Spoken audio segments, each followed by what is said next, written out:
इसी के संदर्भ में अब वर्तमान की सरकार जो है वह मेट्रो की कार्य संचालन या मेट्रो का जो उत्पादन है वो भारत में किया है और इस संदर्भ में देश का पहला स्वदेशी निर्मित मेट्रो जो है वह दिल्ली मेट्रो के अंतर्गत संचालित किया गया।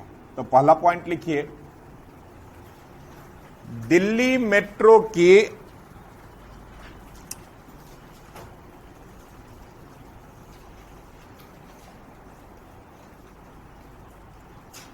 दिल्ली मेट्रो की मेजेंडा लाइन पर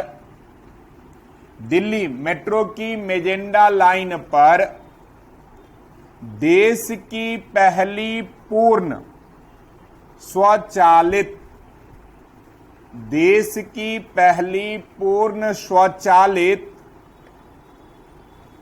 ड्राइवरलेस ट्रेन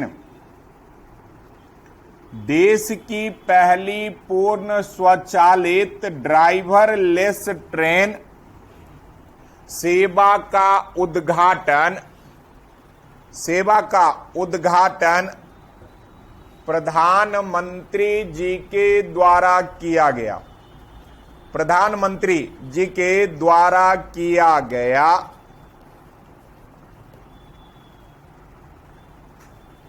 दिल्ली मेट्रो प्रारंभ कब हुआ था? 2002 ईस्वी में। दिल्ली मेट्रो का शुरुआत 2002 ईस्वी में किया गया था। देश का सबसे प्राचीनतम मेट्रो कलकत्ता मेट्रो को माना जाता है। इसके अलावा मेट्रो से कहिएगा करंट के संदर्भ में तो सैनिटाइजर के लिए यूवी रे के माध्यम से उसको साफ करने का सबसे पहला कार्य किया गया है लखनऊ में। तो यह 3-4 एक्स्ट्रा मतलब मंथ से अलग अगर कहिएगा तो ये मेट्रो का है। अगला है, देखे हुए कि वर्तमान के प्रधानमंत्री जो हैं वह किसान के आय पर बहुत जोर दे रहे हैं। किसान के आय को डबल करने का लक्ष्य उन्होंने 2022 को निर्धारित किया है। इसी संदर्भ में पिछले वित्तीय बजट में अर्थात 2000 ईस्वी के वित्तीय बजट में वित्त मंत्री जो है उन्होंने किसान रेल सेवा की शुरुआत करने की घोषणा की थी, जो 7 अगस्त 2020 ईस्वी में देश का पहला किसान रेल चलाया गया। इस रेल को चलाने का मुख्य उद्देश्य था कि जो भी कच्चे माल थे वह बाई रोड आने में जाम के कारण या किसी अन्य कारण से कभी कभी खराब हो जाता था। साथ ही साथ उसके माल ढुलाई में काफी खर्च होती थी।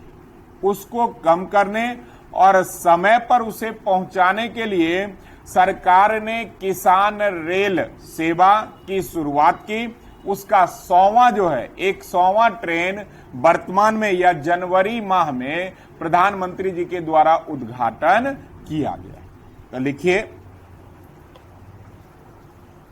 100वां किसान रेल को 100 किसान रेल को महाराष्ट्र के संगोला से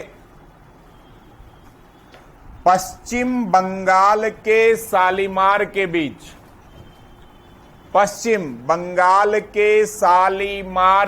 बीच चलाया गया।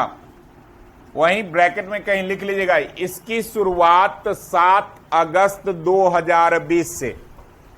इसकी शुरुआत 7 अगस्त 2020 ईस्वी से।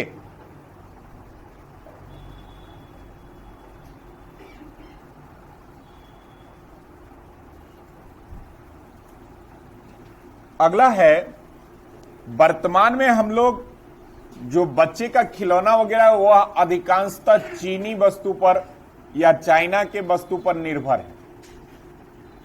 वर्तमान की सरकार ने इसके आयात को कम करने के लिए और निर्यात को बढ़ावा देने के लिए एक नए प्रोग्राम को लॉन्च किया है, जिसका मुख्य उद्देश्य है 2025 ईस्वी तक लगभग 70% जो वर्तमान की बाजार है उसमें 70% बाजार भारत का हो टॉय के मामले में। इसी को लेकर कपड़ा मंत्री कौन है? स्मृति ईरानी। और उस समय के शिक्षा मंत्री कौन थे? रमेश। इन दोनों ने मिलकर टॉय को लेकर एक पोर्टल आया है जिसका नाम है आपका टॉय कॉथॉन।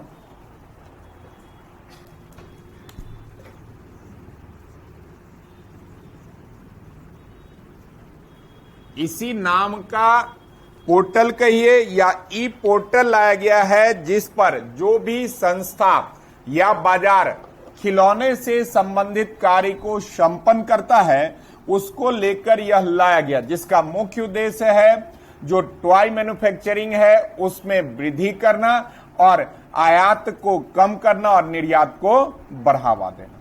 तो लिखिए अगला पॉइंट, भारत को ग्लोबल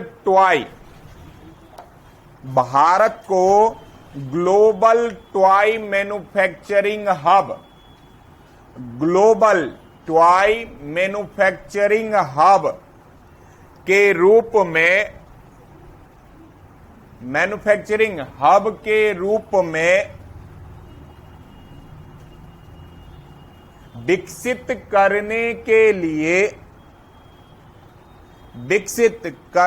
के लिए टॉय कॉथॉन पोर्टल लॉन्च किया गया है।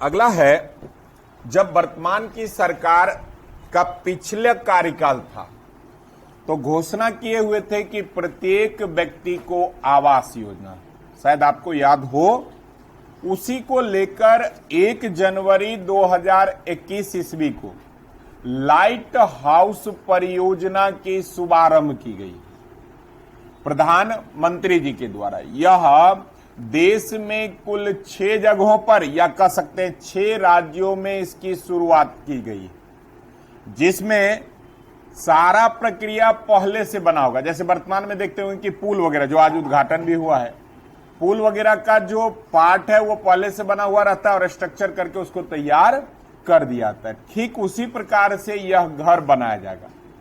अभी तक का जो इसका दायरा है वो 3 मंजिले तक यह घर आसानी से बनाया जा सकता है, जिसमें मटेरियल पहले से रहेगा, उसको लाकर यहाँ स्टेबल किया जाएगा और स्टेबल करके कुछ ही समय में या काफी कम समय में घर बनकर तैयार हो जाएगा। लगभग इसके अंतर्गत जो दायरा रखा गया है कि 850 स्क्वायर फीट, 839 माना गया है, 850 स्क्वायर फीट का एक प्लॉट कहिए या कह सकते हैं 2 BHK का फ्लैट इसके अंतर्गत निर्माण किया जाएगा।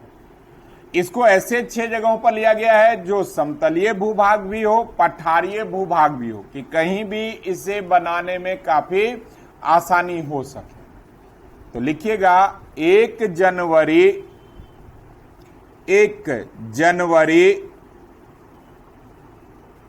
को प्रधानमंत्री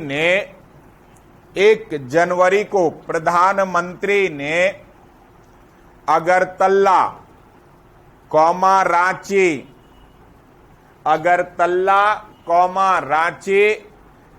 लखनऊ, इंदौर, राजकोट और चेन्नई, अगरतला, रांची, लखनऊ, इंदौर, राजकोट और चेन्नई में लाइट हाउस परियोजना का शुभारंभ किया।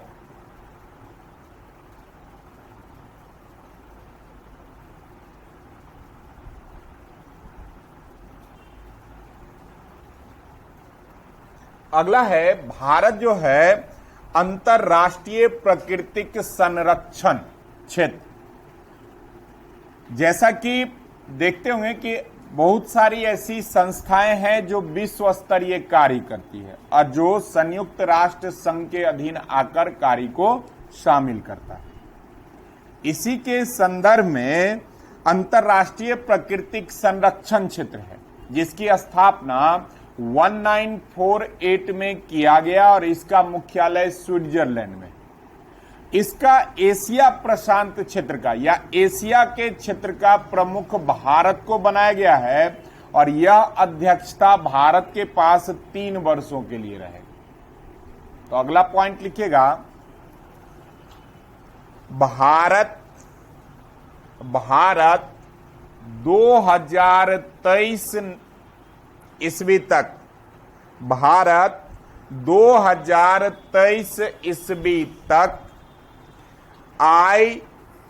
IUCN international union council, IUCN council of nature, international union council of nature या अंतरराष्ट्रीय प्राकृतिक संरक्षण, अंतरराष्ट्रीय प्राकृतिक संरक्षण संघ के एशिया क्षेत्र का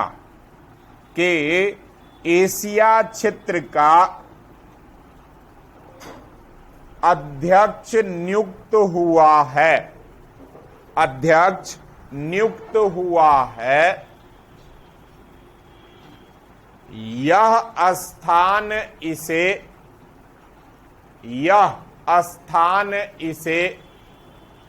दक्षिण कोरिया के स्थान पर प्राप्त हुआ है। यह स्थान इसे दक्षिण कोरिया के स्थान पर प्राप्त हुआ है।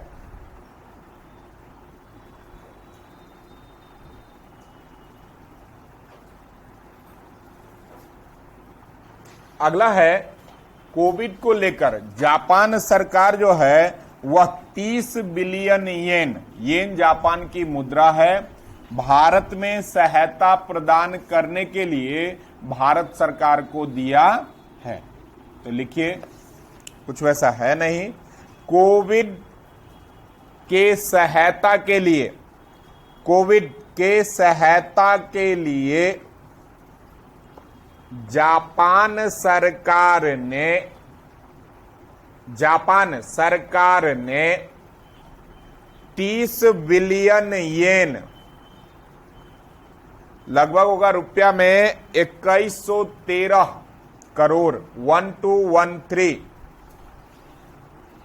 येन 30 बिलियन येन, रुपया में लिखना होगा तो 2113 करोड़ रुपया सहायता प्रदान किया है।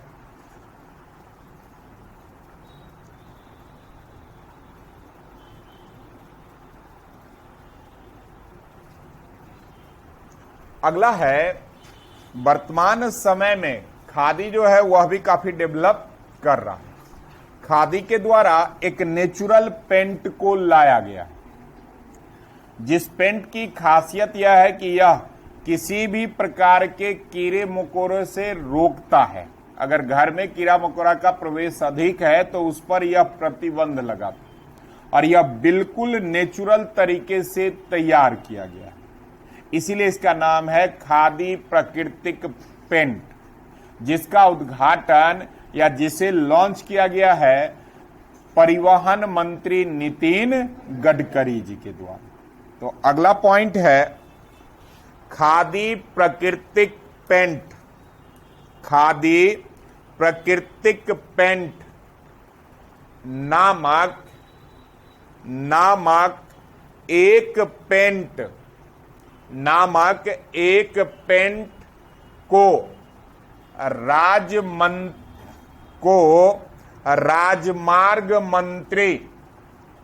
राजमार्ग मंत्री नितिन गडकरी ने लॉन्च किया।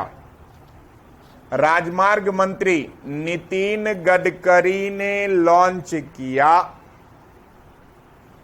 जो विष रहित कौमा फफूंदी रहित, विष रहित कौमा फफूंदी रहित जीवाणुरोधी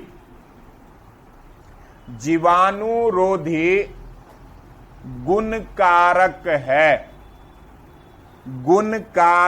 है।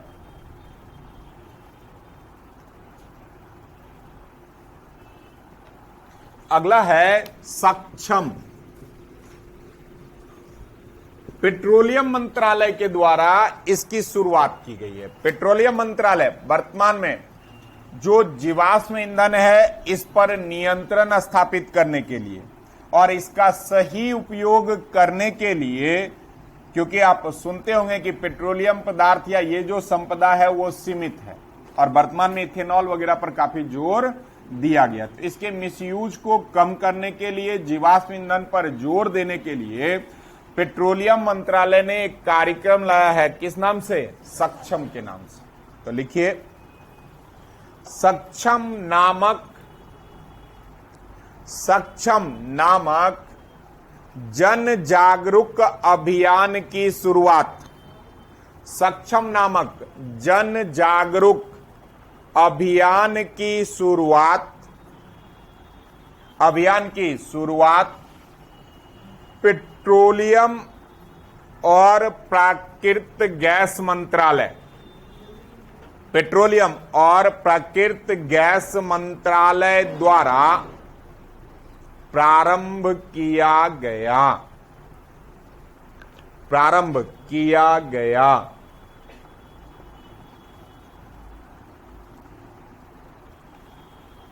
हो गया। अगला है स्टार्टअप को बढ़ावा देने के लिए प्रधानमंत्री जो है 16 जनवरी को 1000 करोड़ रुपए का एक फंड लाए हैं, जिसको स्टार्टअप सीड फंड कहा गया। सीड मतलब बीज, उसको बढ़ावा देने के लिए, स्टार्टअप के क्षेत्र में बढ़ावा देने के लिए प्रधानमंत्री ने इस फंड को लॉन्च किया। तो लिखिए 16 जनवरी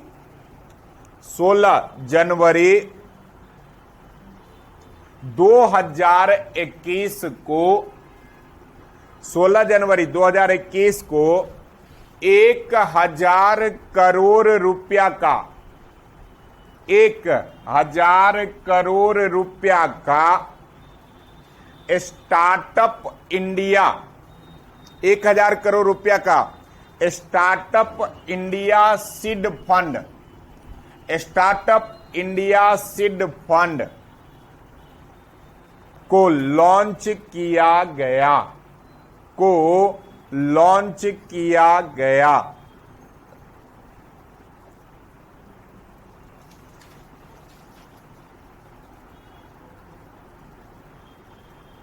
अगला है, आए दिन सड़क पर काफी दुर्घटनाएं होती है। इसको लेकर आप अगर निकलते भी होंगे तो देखते होंगे काफी ज्यादा फाइन हो रहा है। अभी डबल हेलमेट या गाड़ी का चेकिंग काफी बढ़ गया है। पिछले वित्तीय वर्ष बिहार सरकार को केवल इससे 96 करोड़ रुपया की उगाही हुई थी, जो वर्तमान में अगर आप बोरिंग रोड साइड या डाक बंगला से उधर जाएंगे तो देखेंगे काफी चेकिंग बढ़ा हुआ है। उस रकम से केवल 96 करोड़ रुपया की उगाही पिछले वित्तीय वर्ष बिहार सरकार की। तो सड़क सुरक्षा को बढ़ाने के लिए या सड़क पर दुर्घटना को कम करने के लिए वर्तमान की केंद्रीय सरकार ने देश का पहली बार 1 माह के लिए सड़क सुरक्षा माह का घोषणा किया है, जो 17 जनवरी से 17 फरवरी तक आयोजित किया गया, जिसकी शुरुआत रक्षा मंत्री राजनाथ सिंह और परिवहन मंत्रालय के मंत्री नितिन गडकरी।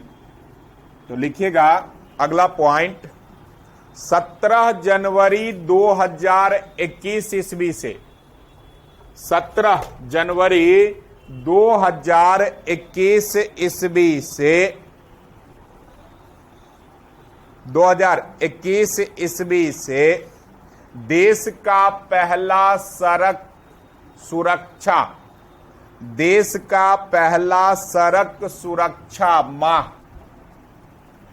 का पहला सड़क सुरक्षा माह का उद्घाटन किया गया रक्षा मंत्री राजनाथ सिंह और नितिन गडकरी जी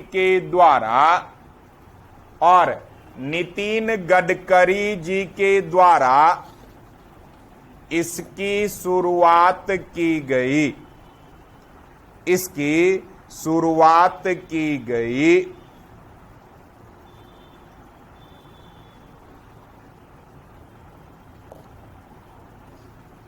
अगला है जम्मू कश्मीर से। जम्मू कश्मीर जो पहले देश का एक राज्य होता था, वर्तमान में यह केंद्र शासित प्रदेश है, जो 5 अगस्त 2019 ईस्वी को राज्यसभा में, 6 अगस्त 2019 को लोकसभा में और 9 अगस्त 2019 से इसे एक केंद्र शासित प्रदेश के रूप में नामित किया गया। इससे पूर्व यह देश का राज्य था, लेकिन इसे पूर्ण राज्य की संज्ञा प्राप्त नहीं थी। इसके पास कुछ विशेषाधिकार, जैसे यह राज्य पूर्ण रूप से भारत के अधीन हो जाती है, तो वहां पर उसको डेवलप करने के लिए वर्तमान की सरकार ने काफी कार्यक्रम चलाया। जैसे वहां के लोगों के लिए प्रधानमंत्री ने एक अलग आयुष्मान भारत की तरफ परियोजना लाया, केंद्रीय विश्वविद्यालय को दिया, ऐसे बहुत परियोजना किया। इसी प्रकार चेनाब नदी पर वर्तमान में सरकार ने चेनाब नदी पर एक जल विद्युत परियोजना का शुभारंभ किया है, वर्तमान में जो लगभग 830 मेगावाट बिजली का उत्पादन करेगा, या उत्पादन का लक्ष्य निर्धारित किया गया। तो लिखिएगा, कश्मीर के किश्तवाड़ जिला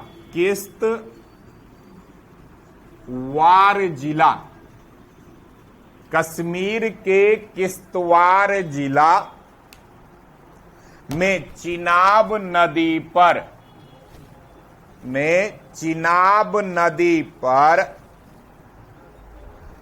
रतले पनबिजली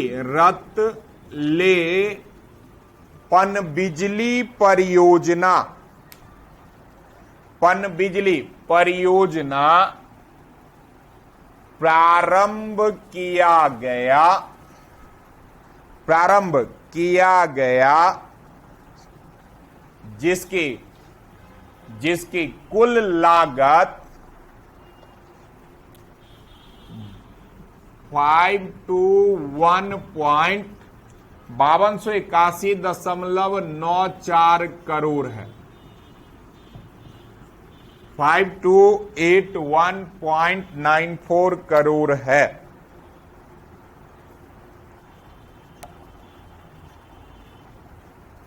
अगला है, वह है आपका कंपनी लॉ से संबंधित, national company law. Company law होता है, कंपनी को सुचारू रूप से चलाने के लिए एक्ट लाया जाता है। भारत में सबसे पहला कंपनी एक्ट जो है वह 1956 ईस्वी में लाया गया था। आप कोई भी कंपनी को अगर विस्तार पूर्वक पढ़िएगा तो उसमें देखिएगा लिखा हुआ होगा कंपनी लॉ 1956 के अंतर्गत इसे स्थापित किया। देश का पहला संयुक्त पूंजी वाली कंपनी कौन है? देश का पहला संयुक्त पूंजी वाली कंपनी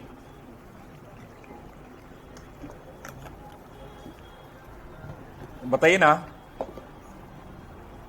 देश का पहला संयुक्त पूंजी वाली कंपनी, सब लोग जानते हैं, east India, Dutch east India company. देश का पहला, वहीं पर पढ़े होंगे आप, gentleman 17। Dutch east India company देश का पहला संयुक्त पूंजी वाली कंपनी। इस कंपनी लॉ पर सरकार और औद्योगिक नियम अगर देश का कहेगा स्वतंत्रता से पहले लाने का तो डलहौजी को, औद्योगिक लॉ लाने का स्वतंत्र भारत से पूर्व का नाम लीजिएगा तो लॉर्ड डलहौजी। अब भारत के बाद तो श्यामा प्रसाद मुखर्जी। लेकिन कंपनी लॉ पूर्ण रूप से या देश का पहला, स्वतंत्र भारत का पहला आता है 1956 कंपनी है।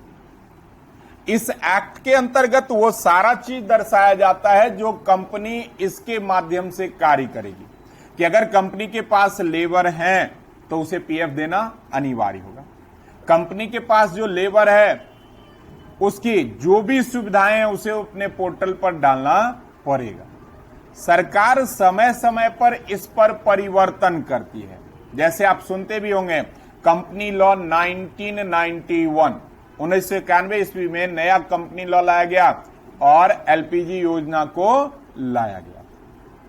2014 ईस्वी में नया कंपनी लॉ लाया गया, 2010 ईस्वी में लाया गया। समय समय पर इसमें परिवर्तन हो रही है।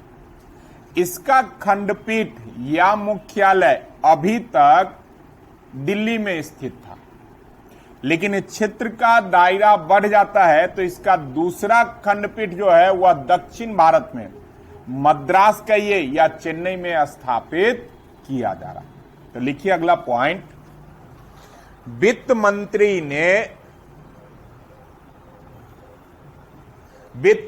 ने national company law tribunal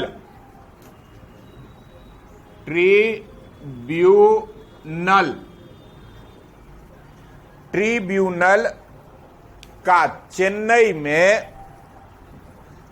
Chennai में खंडपीठ स्थापित किया है। ट्रिब्यूनल का चेन्नई में खंडपीठ स्थापित किया है। यह देश का दूसरा खंडपीठ होगा। यह देश का दूसरा खंडपीठ होगा। प्रथम खंडपीठ नई दिल्ली में स्थित है। प्रथम खंडपीठ नई दिल्ली में स्थित है।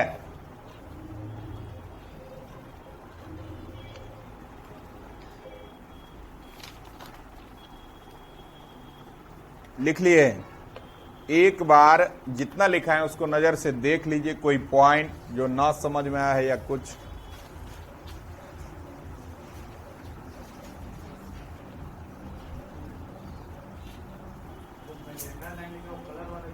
कलर पे जैसे विभिन्न क्षेत्रों में, जैसे पहला जो चला था वो चला था आपका दिल्ली के ये क्या कहते हैं, रोहिणी से लेकर शालीमार वाला, तो उसको ग्रीन, रेड ऐसे, तो वो कलर दिया गया है।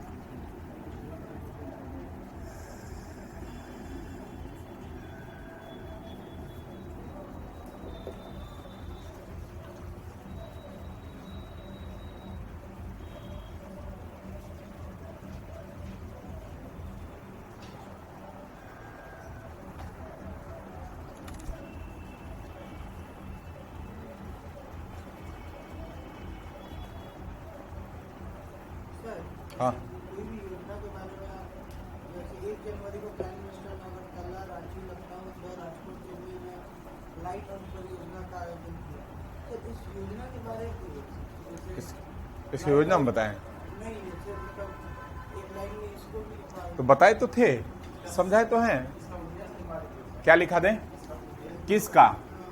लाइट परियोजना का। हमने कहा कि शुरुआत उस समय क्या घोषणा किया कि प्रत्येक व्यक्ति को आवास दिया जाएगा, तो उसका उद्घाटन क्या उद्देश्य को लेकर जहां होगा वहां जरूर लिखाएंगे। जहां होगा उद्देश्य जिस चीज का, वो जरूर चर्चा करेंगे। उद्देश्य अगर लिखना है तो लिखिए 2022 तक सभी को आवास देना, लेकिन इसमें ऐसा कोई घोषणा इसने जब इसकी उद्घाटन किया ऐसा कोई बात नहीं किया है चर्चा।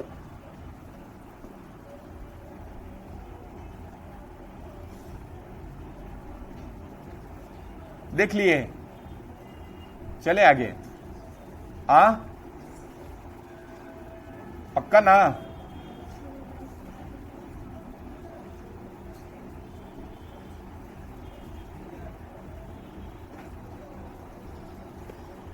कुछ लोग लिख रहे हैं।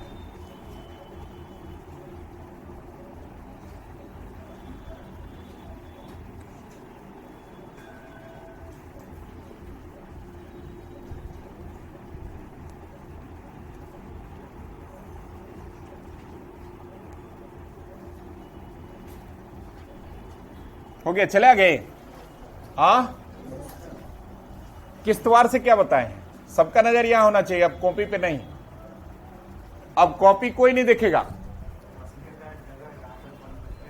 जहां पर पनबिजली, हाँ, कितना खर्च, कॉपी नहीं देखना। हेलो, सामने 500, 5200 पक्का। तो मेजेंडा लाइन से क्या बताए हैं? मेजेंटा लाइन, मेजेंडा दिल्ली, हाँ। जापान से क्या बताए हैं? कितना? 330, 100 कुछ बताया, 100, 100 100वां किसान रेल कहां से कहां? अंगोला से कल्याण। पहले इसकी शुरुआत, कुछ लोग अभी भी कॉपी देख रहे हैं, सामने देखिए। इसकी शुरुआत, ईस्वी डेट सब बताए थे अभी हम। 7 अगस्त 2000। अब किस बजट में इसको चर्चा किया गया था? हाँ, 20-21 में। खादी से कुछ बताए हैं क्या? हाँ, सक्षम नहीं आ रहा है एनर्जी। पेट्रोलियम, हाँ, क्या? तो नितिन गडकरी से 2 पॉइंट है। सड़क सुरक्षा 1 माह, और कुछ नितिन गडकरी से। खादी पेन की शुरुआत किसके द्वारा? नितिन गडकरी के द्वारा। नेशनल कंपनी लॉ 1956 पहला। वर्तमान में क्या किया गया है? चेन्नई में भारत 2023 कुछ बताए हैं। 2023 तक रहेगा। लाइट हाउस कहां अगरतला, और रुक जाइए, बोलिए। हाँ, बोलिए भैया, आप बोल रहे थे।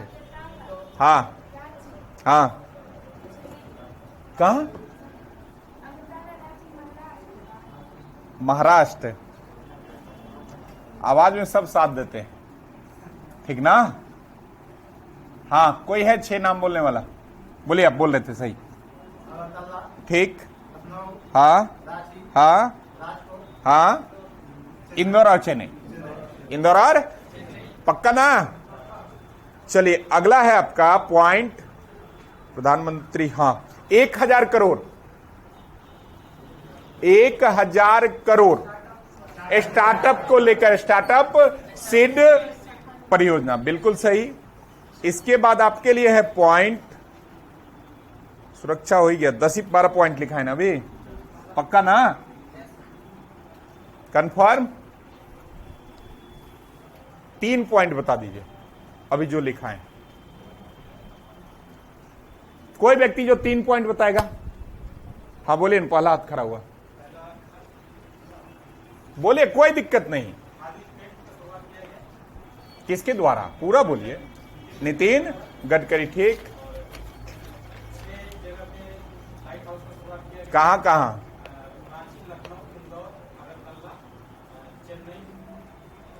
अभी कॉपी मत पढ़िए, सुनिए अभी। हाँ, ये सब चीज सुनने वाला चीज है, ज्यादा देर रहेगा दिमाग में।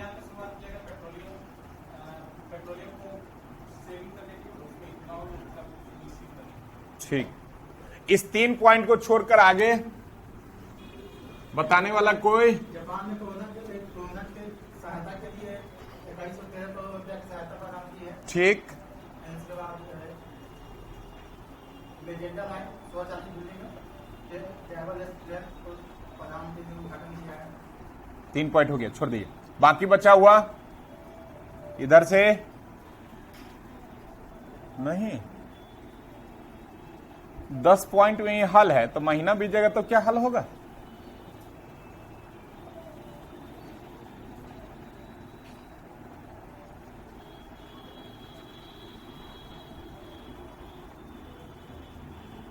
काफी गौर से पढ़ रहे हैं, बताइए बाकी बचा हुआ पॉइंट। इस 6 पॉइंट के बाद बचा हुआ पॉइंट बता दीजिए।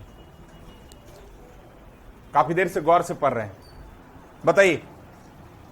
नहीं, इतना जल्दी हिम्मत हारा जाता है क्या? ट्राई तो करने का प्रयास कीजिए। हाँ बोलिए ना। तो खिलौने के निर्यात को बढ़ावा देने के लिए ड्राइवन पोर्टल का शुरुआत किया गया। ठीक, उसके बाद डिफेंस मिनिस्टर राजनाथ सिंह ने राष्ट्रीय सुरक्षा राजमार्ग मान चुके हैं। ठीक, इसके अलावा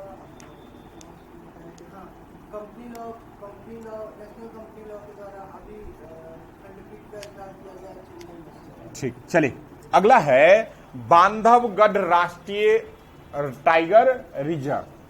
सुने होंगे आप, खोल लीजिए कॉपी, कोई दिक्कत नहीं। थोड़ा कंसस होकर सुनिए, घर में जाकर केवल रीडिंग दे लीजिए तो शायद रह जाए, ठीक ना?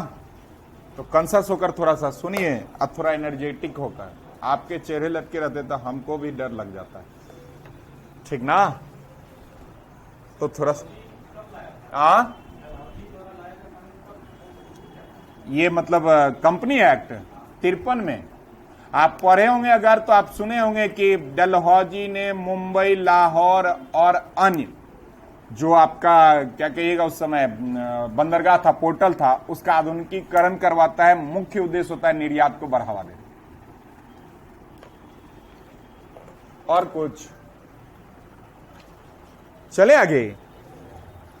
तो अगला है, जैसे आप लोग पढ़े भी होंगे, कुछ लोग वहां से होंगे तो जानते भी होंगे, बिहार में राजगीर में जू सफारी की बात कही गई है। पता है कि नहीं पता है? हाँ, नेचर सफारी वही है जू सफारी, या उसको कहते हैं वाइल्ड लाइफ सफारी। एग्जैक्ट ये होता है।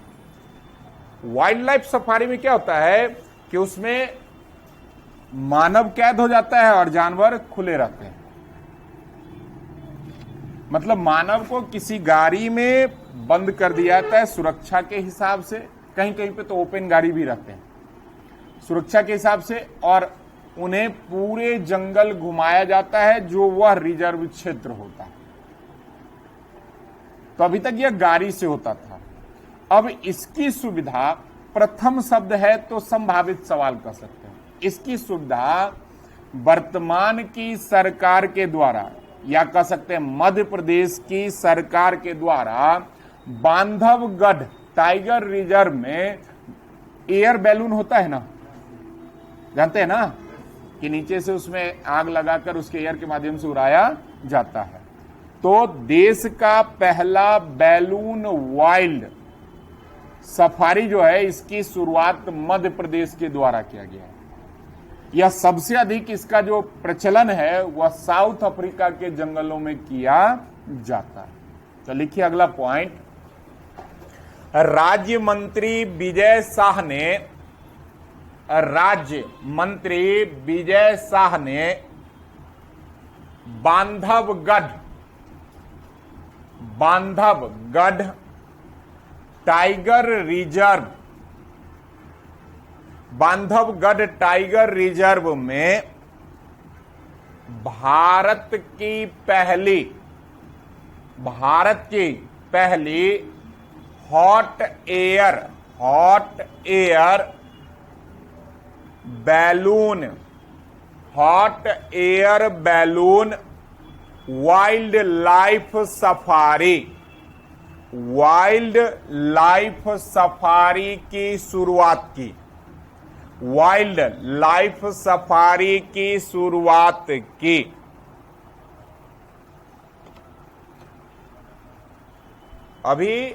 अभी वर्तमान में एक जगह टाइगर रिजर्व की घोषणा की गई, जो 52वां भारत का टाइगर रिजर्व क्षेत्र है। कौन सा?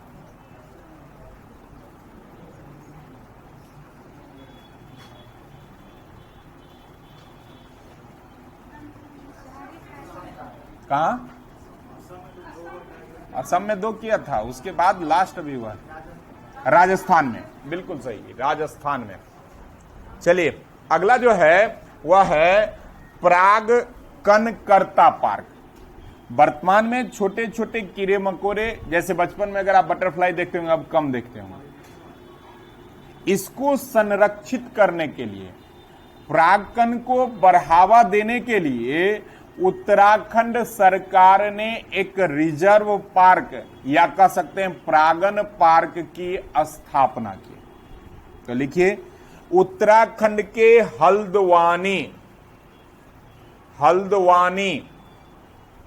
उत्तराखंड के हल्द्वानी में देश का पहला परागकण पार्क की स्थापना किया गया। परागकण पार्क की स्थापना किया गया।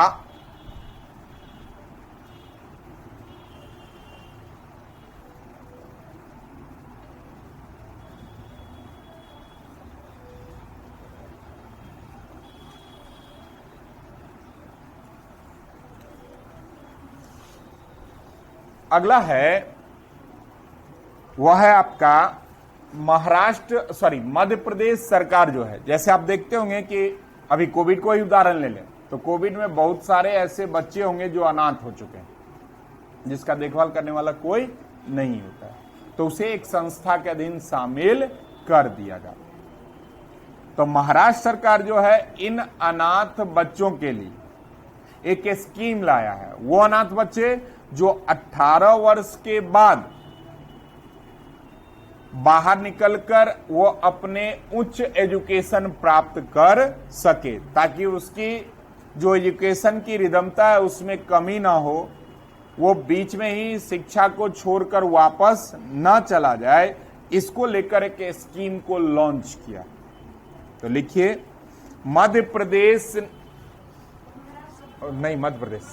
महाराष्ट्र के हो तो सॉरी, मध्य प्रदेश में बाल देखभाल संस्थाओं से बाहर निकलने वाले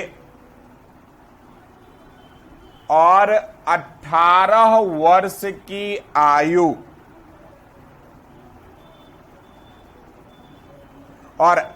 वर्ष की आयु पूरी करने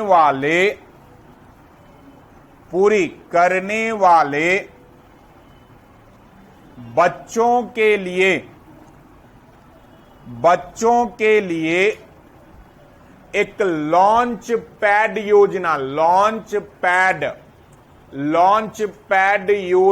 की शुरुआत की है। लॉन्च पैड योजना की शुरुआत की है,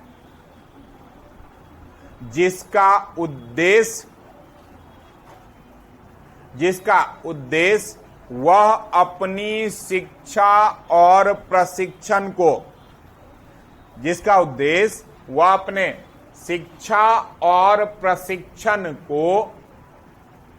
जारी रखे। हो गया। अगला है कृषि संजीवनी वैन।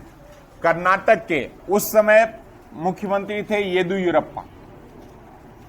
उन्होंने इस योजना को कहिए या यह एक सड़क योजना है जो कृषि के, मान लीजिए गांव-गांव घूमकर यह जो व्हीकल है वह गांव-गांव घूमेगा और उस गांव की मिट्टी की गुणवत्ता के बारे में जानकारी करेगा और उस आधार पर वहां के लोगों को यह दर्शाएगा या यह बतलाएगा कि आपकी मिट्टी किस फसल के लिए उपयोगी है, फसल में कितने मात्रा में खाद का प्रयोग किया जाए। इन सभी जानकारी के लिए उस समय के मुख्यमंत्री येदियुरप्पा ने कृषि संजीवनी वैन को लॉन्च किया। तो लिखिए, कर्नाटक के मुख्यमंत्री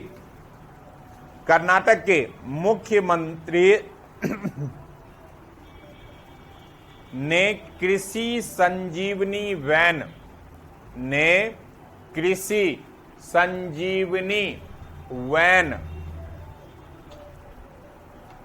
को हरी झंडी दिखलाई।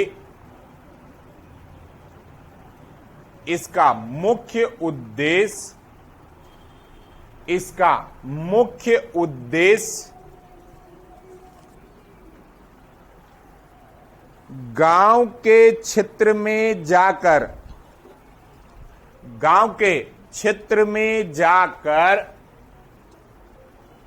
वहां के किसानों को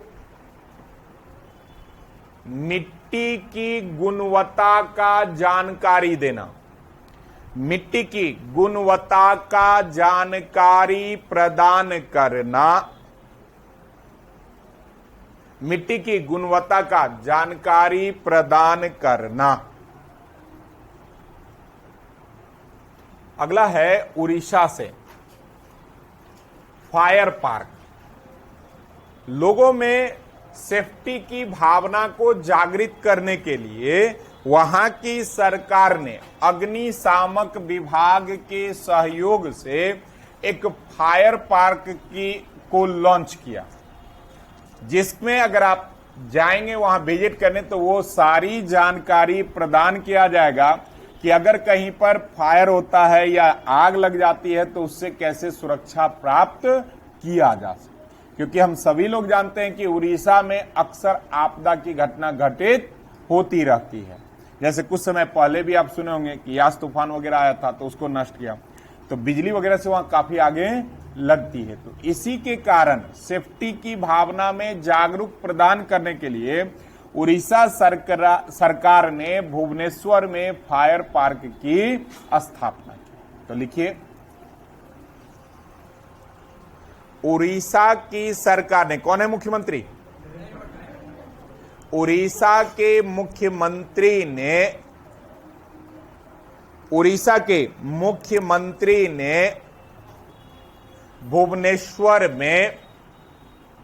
भुवनेश्वर में फायर पार्क की स्थापना किया, फायर पार्क की स्थापना किया।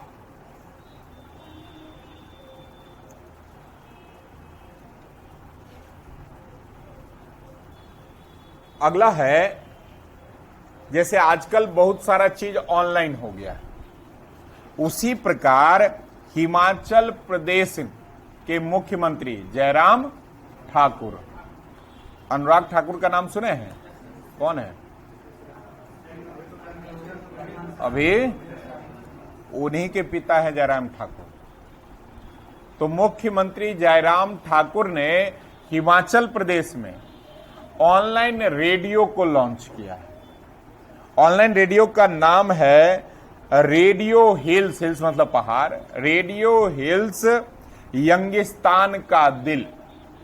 इसको लॉन्च किया है वहां के मुख्यमंत्री ने। इसके अलावा अगर कहिएगा तो हिमाचल प्रदेश पहला ऐसा राज्य हो गया है जो भांग की खेती को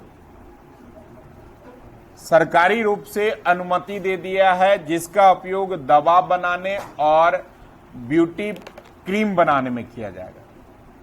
इसके अलावा वहीं पर देश का पहला जो है वह एक पार्क बनाया गया है इसके ऊपर, बर्फ के ऊपर, जो स्कीइंग करके स्केटिंग वगैरह होगा, और उस पार्क के अंदर वो सारी सुविधाएं मौजूद है जो एक नॉर्मल बाजार में होता है। तो लिखिए अगला पॉइंट, हिमाचल प्रदेश के मुख्यमंत्री, हिमाचल प्रदेश के मुख्यमंत्री जयराम ठाकुर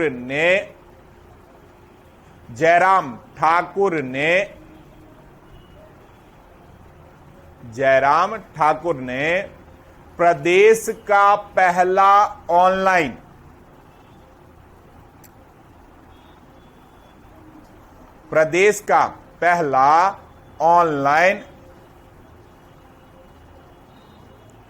ऑनलाइन युवा रेडियो स्टेशन, प्रदेश का पहला ऑनलाइन युवा radio station radio hills Youngistan का दिल, रेडियो हिल्स यंगिस्तान का दिल,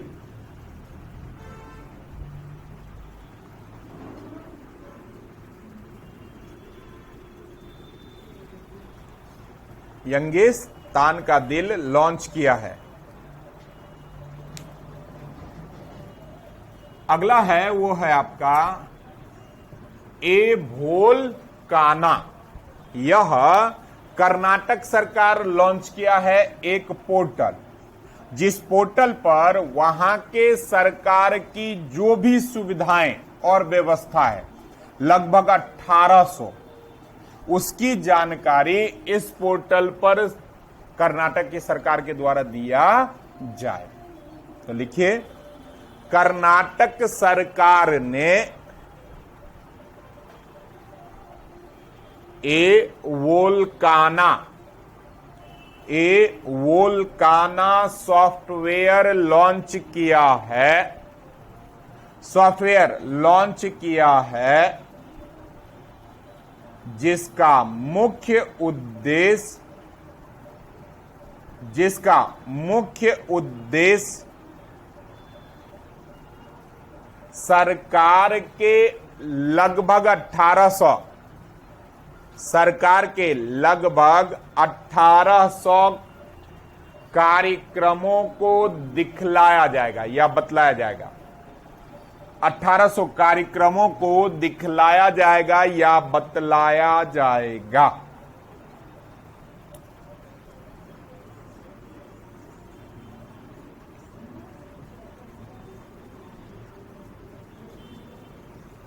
अगला है, यूपी सरकार लाया है उद्यम सारथी ऐप।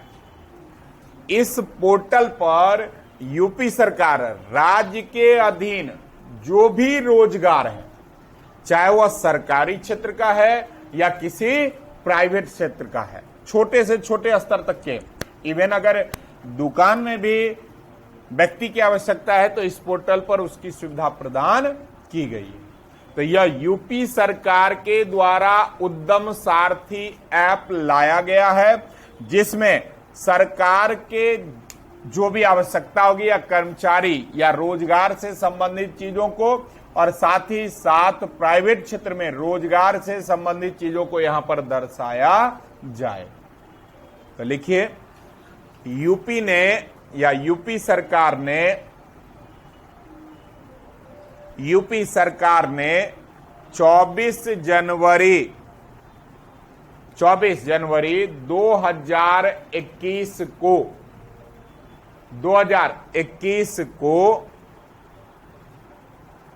उद्यम सारथी ऐप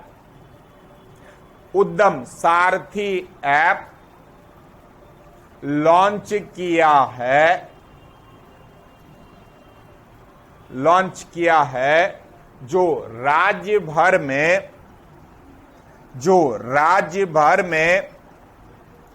स्वरोजगार और नौकरी उद्योग से जुड़ी सभी जानकारी प्रदान करेगा, सभी जानकारी प्रदान करेगा।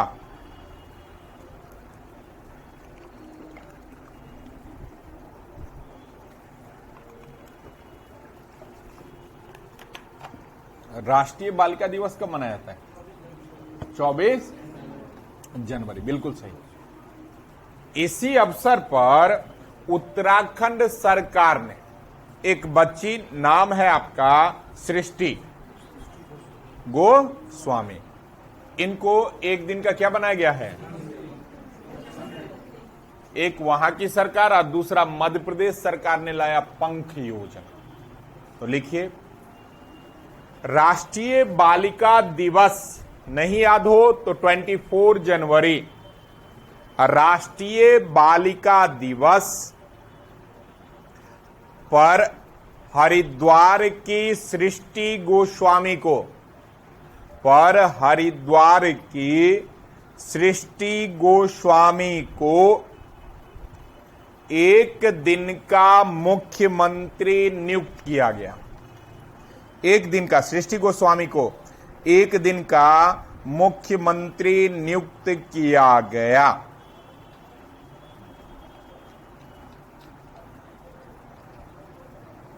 अगला लिख लीजिए, पंख योजना। मध्य प्रदेश सरकार ने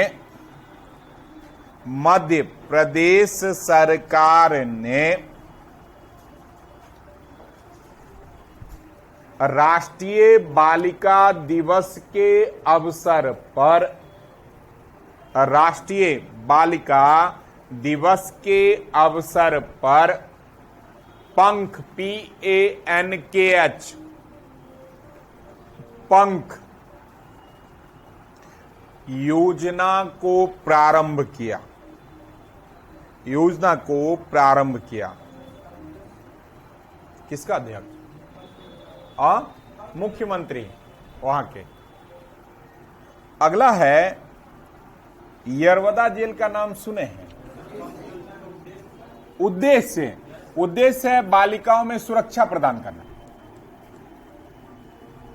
हमको लगा अध्यक्ष पूछ रहे हैं। उद्देश्य है बालिकाओं में सुरक्षा प्रदान करना या बालिकाओं को सुरक्षित रखना। यरवदा जेल की चर्चा क्यों होती है? गांधी जी को भारत छोड़ो, पक्का? हाँ बोलिए। असहयोग आंदोलन के समय, असहयोग आंदोलन के समय 32 में जब उनको बंद किया जाता है, इसीलिए वो प्रचलित। पूना पैक्ट हुआ था 1932, गांधी जी और गांधी जी के साथ भीमराव अंबेडकर, इन दोनों के बीच यह एक्ट हुआ था। बेसिकली हरिजनों को सांप्रदायिकता के आधार पर जोड़ने के कारण। तो इस यरवदा जेल को वर्तमान की महाराष्ट्र सरकार ने, इस यरवदा जेल को वर्तमान की महाराष्ट्र सरकार ने अब जेल टूरिस्ट प्लेस घोषित कर दिया, जहां पर आम व्यक्ति जाकर इसको विजिट कर सकते हैं, देख सकते हैं। जेल की जो दिनचर्या है उसके बारे में जानकारी यह प्रदान करेगा। तो लिखिए, महाराष्ट्र सरकार ने पुणे के यरवदा केंद्रीय कारागार, पुणे के यरवदा केंद्रीय कारागार को जेल पर्यटन के लिए खोल दिया है।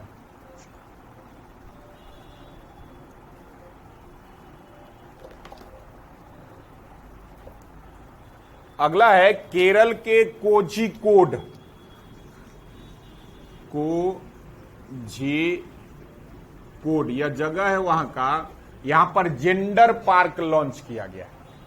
तो कुछ वैसा नहीं है, तो लिखिए, केरल सरकार ने कोझिकोड जगह का नाम है। कोझिकोड में जेंडर पार्क को लॉन्च किया है। जेंडर पार्क को लॉन्च किया है।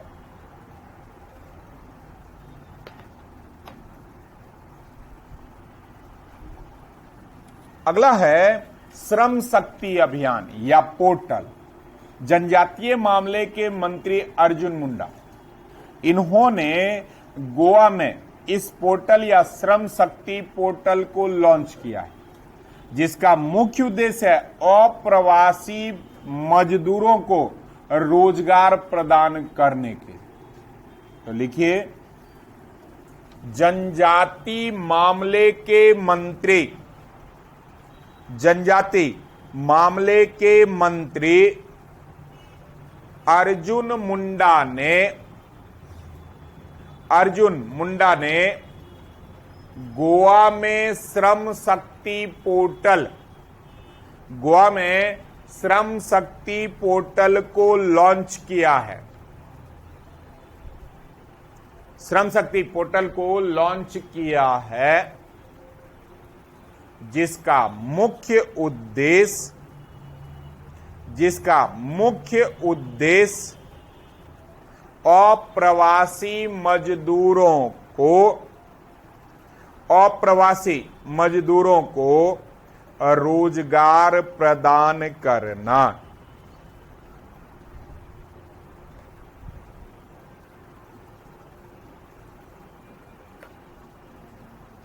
अगला है सोमनाथ मंदिर। कौन किया था इस पर आक्रमण? कब? 1000।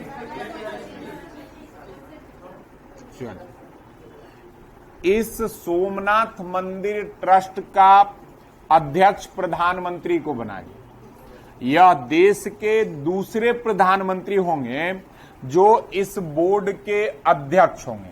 इससे पूर्व मोरारजी देसाई को इस बोर्ड का अध्यक्ष नियुक्त किया गया, लेकिन सबसे लंबे समय के लिए इस बोर्ड के अध्यक्ष गुजरात के पूर्व मुख्यमंत्री, जिनका हाल ही में देहांत हो गया है, देशुभाई पटेल, सबसे लंबे लगभग 30-33 साल तक यह रहे थे। सबसे लंबे समय तक यह इस बोर्ड के अध्यक्ष रहे थे। उन्हीं के मृत्यु हो जाने के उपरांत वर्तमान के प्रधानमंत्री को उस ट्रस्ट का अध्यक्ष बनाया गया। इसके अलावा उसके सदस्य वर्तमान के गृह मंत्री लाल कृष्ण आडवाणी, ये लोग शामिल हैं, वहां के मुख्यमंत्री। तो लिखिए, हाँ, लाल कृष्ण आडवाणी बोर्ड के मेंबर हैं। लिखिए, प्रधानमंत्री मोदी जी को या नरेंद्र मोदी को, प्रधानमंत्री नरेंद्र मोदी को सोमनाथ मंदिर ट्रस्ट का अध्यक्ष नियुक्त किया गया है। अध्यक्ष नियुक्त किया गया है। यह देश के दूसरे ऐसे प्रधानमंत्री हैं,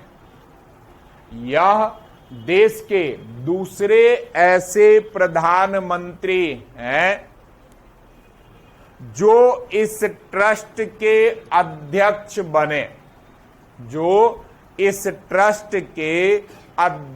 बने।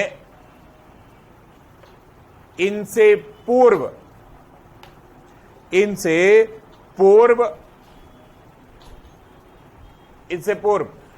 प्रधानमंत्री या भूतपूर्व प्रधानमंत्री कर दीजिए, भूतपूर्व प्रधानमंत्री मोरारजी देसाई को अध्यक्ष नियुक्त किया गया था।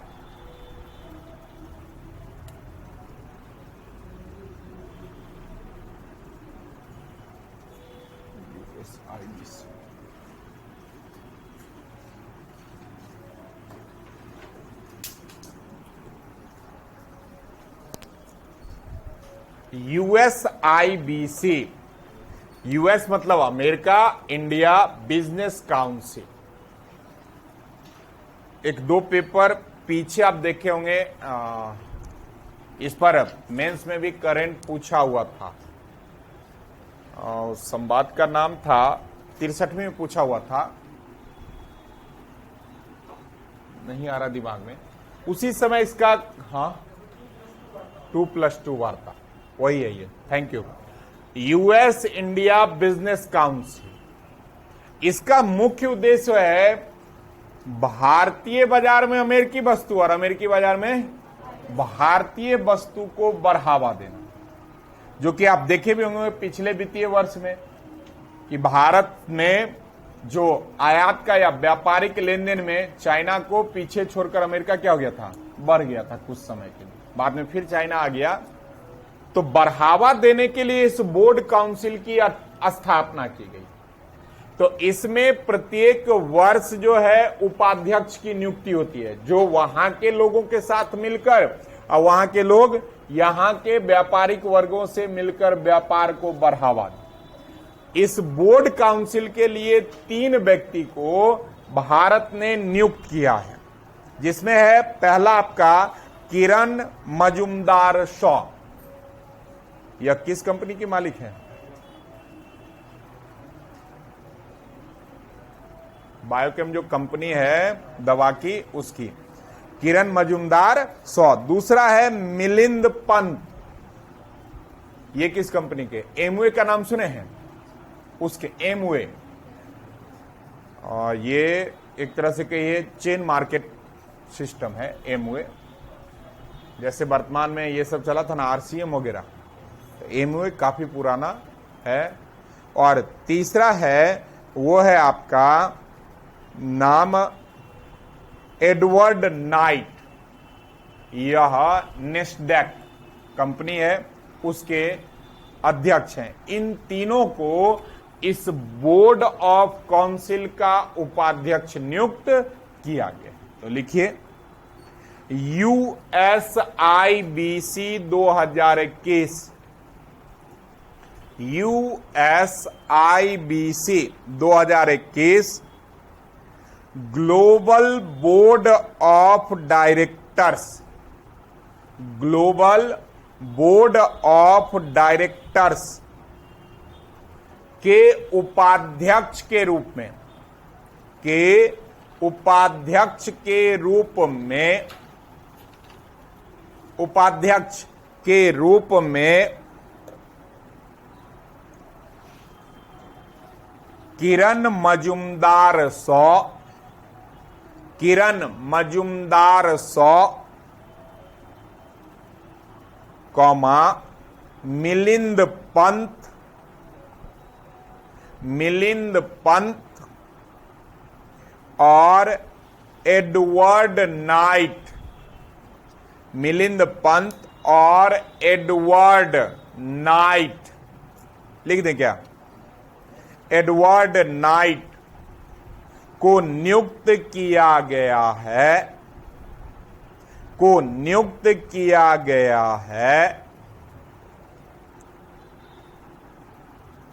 इस बोर्ड के वर्तमान अध्यक्ष निशा बिस्वाल, इस बोर्ड के वर्तमान अध्यक्ष निशा बिस्वाल हैं।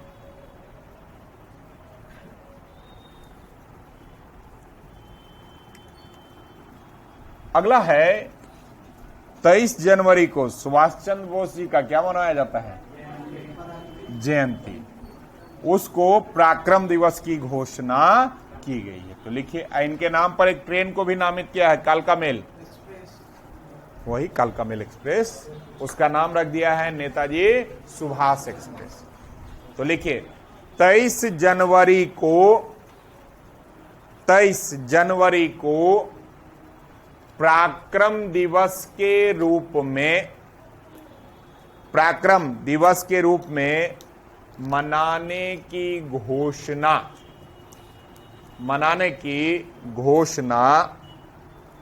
भारत सरकार के द्वारा किया गया।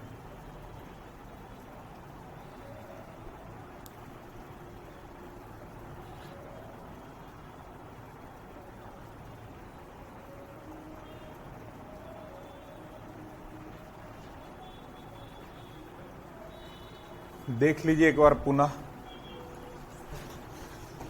क्या बात है, आज बड़ा शांत हैं आप। कुछ बात, खाना पीना खा के आए हैं ना? हाँ, क्या हुआ है?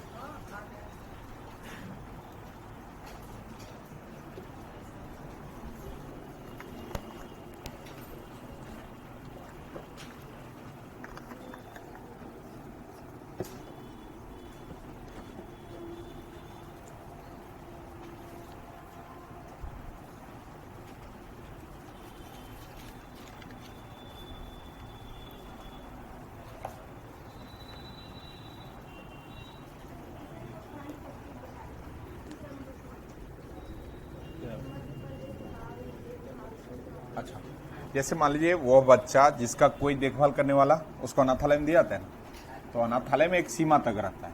कब तक? कि 18 वर्ष उसका एज जब तक न हो, क्योंकि 18 वर्ष के बाद वो कैपेबल कहीं भी काम कर सकता है और रह, तो उसके बाद अगर वो निकलता है और उसको अध्ययन करने की इच्छा है, अब मान लीजिए कोई उसका गार्जियन तो है नहीं, तो इच्छा है, तो उसको बढ़ावा देने के लिए वो लॉन्च पैड लाया है।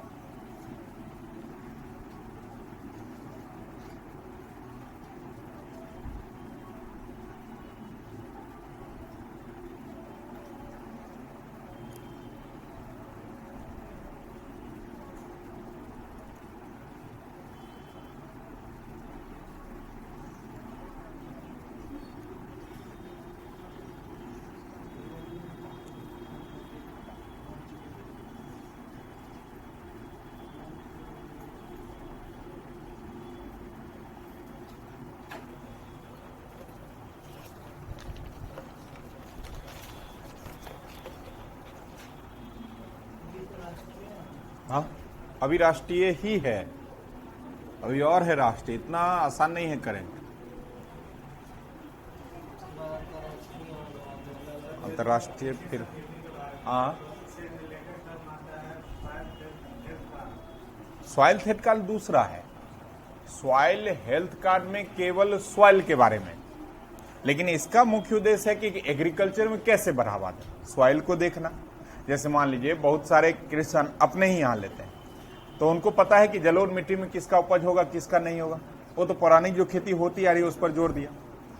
तो ये जो चला है इसका है कि आपके मिट्टी को चेक करेगा और चेक करके बताएगा कि किस चीज का उत्पादन होगा। अगर आप खाद मान लीजिए एक, हाँ, न्यूट्रिशन के हिसाब से। दूसरा, अगर मान लीजिए अभी तक आप खाद दे रहे हैं 1 केजी 2 केजी प्रति कट्ठा, अब नीम खाद आ गई, तो उसका कितना प्रयोग होना चाहिए। बहुत जगह होता क्या है कि जैसे बाढ़ वाले क्षेत्र में क्या होता है, केवल गेहूं की खेती होती है, तो जो कम समय में उपज हो उसको कैसे डेवलप किया जाए, ये मुख्य उद्देश्य है।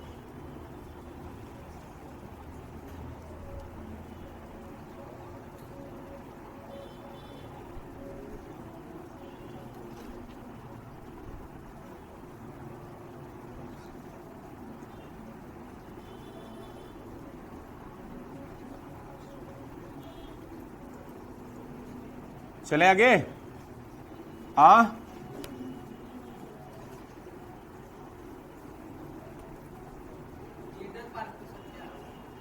जेंडरों को बढ़ावा देने के लिए, उनके रहन सहन के जानकारी के लिए। क्यों नहीं बन सकता है? क्यों लोकसभा से पारित होगा? राज्यपाल को अधिकार है ना कि 6 माह तक किसी को भी बना सकता है, आपको हमको किसी को भी बना सकता है, यह राज्यपाल को अधिकार है। लेकिन उस टाइम जब मतलब कोई सत्ता में नहीं हो, मतलब इलेक्शन का टाइम हो, उस टाइम बना सकता है, कभी भी बना सकता है। तब तो उसको भंग करना पड़ेगा। किसको भंग करना होगा? कैबिनेट को। नीतीश कुमार है, हाँ हमको मुख्यमंत्री बनाना चाहेगा, हाँ उसको भंग करेगा उसको भंग करेगा। पहला बात कि मुख्यमंत्री नियुक्त होता है, चुना नहीं जाता है, नियुक्त होता है। हम नियुक्ति पद रद्द कर दिए, हम कैबिनेट वही रखें तो वहाँ पे तो होगा, मेरा तो जीत नहीं था वहाँ पे, मेरा किसका जीत नहीं है? विशेष बहुमत का ही सरकार होगा सर। सरकार बहुमत का हो सकता है, मुख्यमंत्री बहुमत का होगा अनिवार्य नहीं है।